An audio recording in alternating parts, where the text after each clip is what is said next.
আমাদের নেত্রী দেশনেত্রী বেগম খালেদা জিয়া আজকে এপার্কের হসপিটালে মৃত্যুর সাথে পাঞ্জা লড়ছে। আমি সকলকে অনুরোধ করব যে আপনারা মন খুলে প্রাণ খুলে আল্লাহ রাব্বুল আলামিনের কাছে দোয়া করবেন, আল্লাহ যেন আমাদের নেত্রীকে লেখা দান করে এবং সুস্থ সুন্দরভাবে আমাদের মাঝে ফিরিয়ে এনে আগামী দিনে বাসায় বাংলাদেশকে নেতৃত্ব করার সুযোগ করে দেন। এটা আল্লাহর কাছে সকলেই দোয়া করবেন। আজকে বাংলাদেশের অভিভাবক দেশনেত্রী বেগম খালেদা জিয়া, প্রতীক দেশনেত্রী বেগম খালেদা জিয়া, তার প্রমাণ হইল যে দেখেন কোন এশিয়া মহাদেশের মধ্যে এরকম কোন রাজনৈতিক দলের প্রধান নেই যার জন্য সারা জাতি ঐক্যবদ্ধ হয়। আমাদের নেত্রীর জন্য 18 কোটি মানুষের হৃদয়ে রক্তক্ষরণ হচ্ছে, 18 কোটি মানুষ আজকে দোয়া করছে। সকল রাজনৈতিক দল আজকে এক প্ল্যাটফর্মে এসে দেশনেত্রী বেগম খালেদা জিয়ার জন্য দোয়া করছে। সেই নেত্রী আজকে অসুস্থ। আজকে আমরা লক্ষ্য করছি গত ফ্যাসিস্ট আন্দোলনের আরেকজন ইনকিলাব মঞ্চের নেতা আমাদের আব্দুল হাদি, অত্যন্ত বিচক্ষণ একটা ছাত্র নেতা, একটা সাহসী একজন মানুষ, রাজপথে যার যথেষ্ট পরীক্ষায় উত্তীর্ণ হয়ে সারা জাতির কাছে সম্মানের জায়গায় গিয়েছিল। সেই হাদিকে নির্বাচন বানচাল করার জন্য, বাংলাদেশের গণতন্ত্রকে নস্যাৎ করার জন্য, বাংলাদেশে গণতন্ত্রের পথে হাঁটা শুরু করেছে। আজকে গণতন্ত্রের দ্বার উন্মুক্ত হয়েছে। সেই সকল রাস্তা বন্ধ করে বাংলাদেশে যাতে নির্বাচন না হতে পারে, যাতে আগামী দিনে তারেক রহমানের নেতৃত্বে জাতীয়তাবাদী সরকার রাষ্ট্রীয় ক্ষমতায় আসতে না পারে, সেজন্য ষড়যন্ত্র শুরু হয়ে গেছে। সেই ষড়যন্ত্রের অংশ বিশেষ হাদিকে নির্মমভাবে গুলি করে হত্যা করা হয়েছে। বাংলাদেশ আগামীকাল শোক দিবস ঘোষণা করেছে। আজকে সারা বাংলাদেশের প্রত্যেকটা যার যার ধর্ম অনুযায়ী যার যার উপসালয়ে সরকার তার রুহের মাগফিরাতের জন্য আজকে সরকার ঘোষণা করেছিলেন। আজকে পরিসর থেকে তার রুহের মাগফিরাত কামনা করছি। আল্লাহ যেন তাকে সর্বোচ্চ জান্নাতুল ফেরদৌস দান করে। আমরা সেই মানুষটির জন্য দোয়া করতে চাই। এই কারণে আমাদের মন ভালো নেই, কারণ যারা আমরা গণতন্ত্রের জন্য লড়াই করি, আজকে যারা গণতন্ত্র সংগ্রাম করি, আজকে যারা মানুষের অধিকার ফিরিয়ে দেওয়ার জন্য সংগ্রাম করি, আজকে আমরা যারা জনগণের মানুষকে মুক্ত করার জন্য সংগ্রাম করেছি, আর যাই হোক তাদের জীবন বিপন্ন হোক, এটা তো আমরা চাই না। আর এটা কারা করে? যারা বাংলাদেশের উন্নয়ন চায় না, যারা বাংলাদেশের স্বাধীনতা সার্বভৌমত্ব বিশ্বাস করে না, যারা 71-এ চায় বাংলাদেশ সৃষ্টি হোক, যারা বিশ্বাস করে নাই, তারাই গভীর ষড়যন্ত্রে লিপ্ত হয়েছে দেশীয় এবং আন্তর্জাতিক ভাবে, যাতে বাংলাদেশে কোনো নির্বাচন না হয়। আমরা অনেক সংগ্রাম করেছি, আপনারা জানেন। এই বাংলার ভাষায় এই আপনার মানুষ বহু নেতারা আবার ঢাকা গিয়েছে, ভোর 4টা-5টার সময় ঢাকা গিয়ে উপস্থিত হয়েছে, টাঙ্গাইলে উপস্থিত হয়েছে, বাসায় উপস্থিত হয়েছে, জীবনের ঝুঁকি নিয়ে লড়াই সংগ্রাম করেছে। একদিনে এই ফ্যাসিস্টের পতন হয় নাই। দীর্ঘ এক এক করে 18টি বছর 17টি বছর আমাদের লড়াই করতে হয়েছে। এই লড়াই করতে গিয়ে আমার বহু মা তার স্বামীকে হারিয়েছে, আমার বহু বোন তার স্বামীকে হারিয়েছে, আমার বহু ভাই তার বোনকে হারিয়েছে, বোন হারিয়েছে তার ভাইকে, আর আমরা রাজপথে হারিয়েছি আমাদের সহকর্মীকে। বন্ধুরা আমার, এমনিতে আজকে রাজপথ রঞ্জিত, রাজপথ এখনো শুকায় নাই। তারপরেও এই দেশে গভীর ষড়যন্ত্র চলছে যাতে করে এই দেশে কোন নির্বাচন না হয়। সেই তারই অংশ বিশেষ আমাদের ভাষায় শিখেও এই ষড়যন্ত্র শুরু হয়ে গেছে। নির্বাচন আসলে ষড়যন্ত্র শুরু হয়।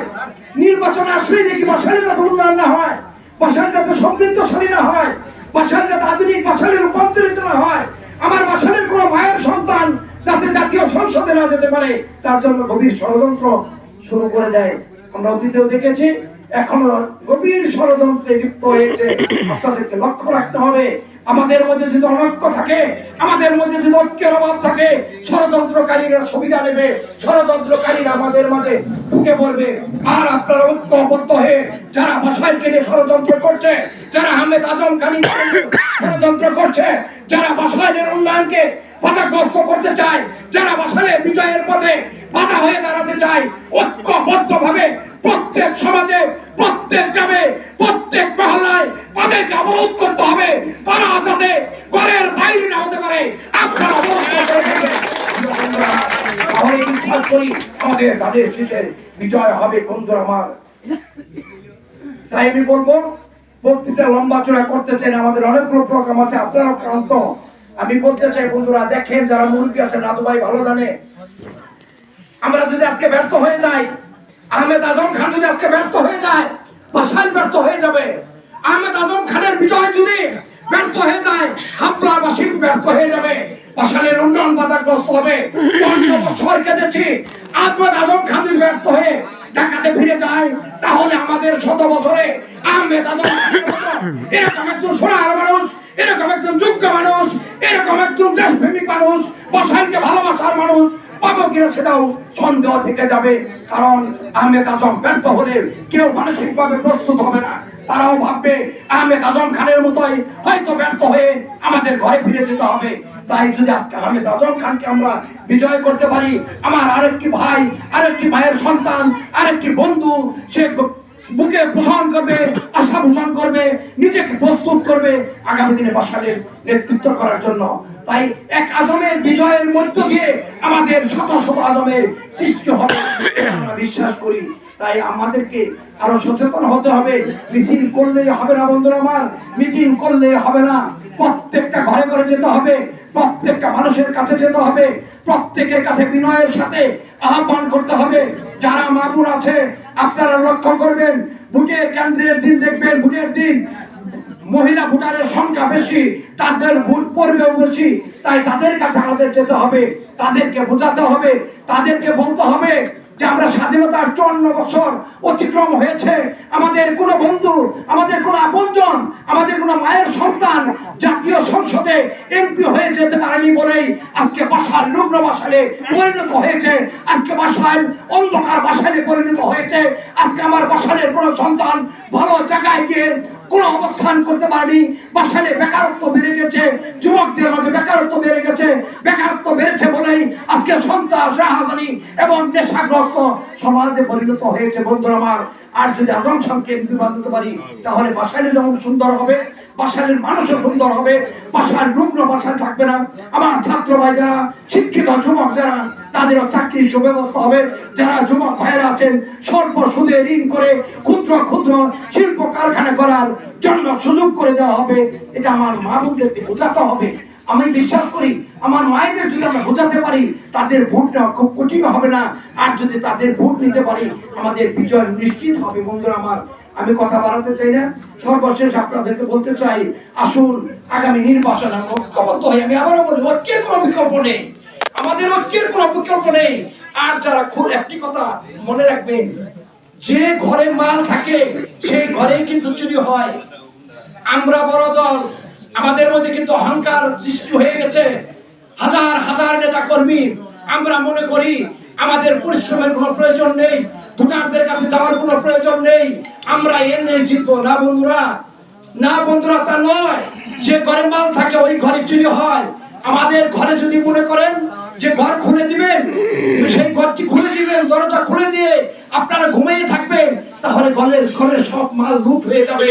আর মনে রাখবেন, জাগ্রত ঘর কোনদিন চলে যায় না, জাগ্রত ঘরে কোনদিন চোর আসে না, জাগ্রত ঘরে কোনদিন ডাকাত আসে না। আর আসে না বলেই তার মালগুলো রক্ষিত থাকে। কাজে আমাদের খেয়াল রাখতে হবে, আমাদের ঘর থেকে চুরি করার অনেক লোক সৃষ্টি হয়ে গেছে, আমাদের ভোট লুট করে নেওয়ার জন্য অনেক লোক হয়ে গেছে, অনেক লুটেরা মাথা উঁচু করে দাঁড়ানোর জন্য তারা উঁকি মারছে।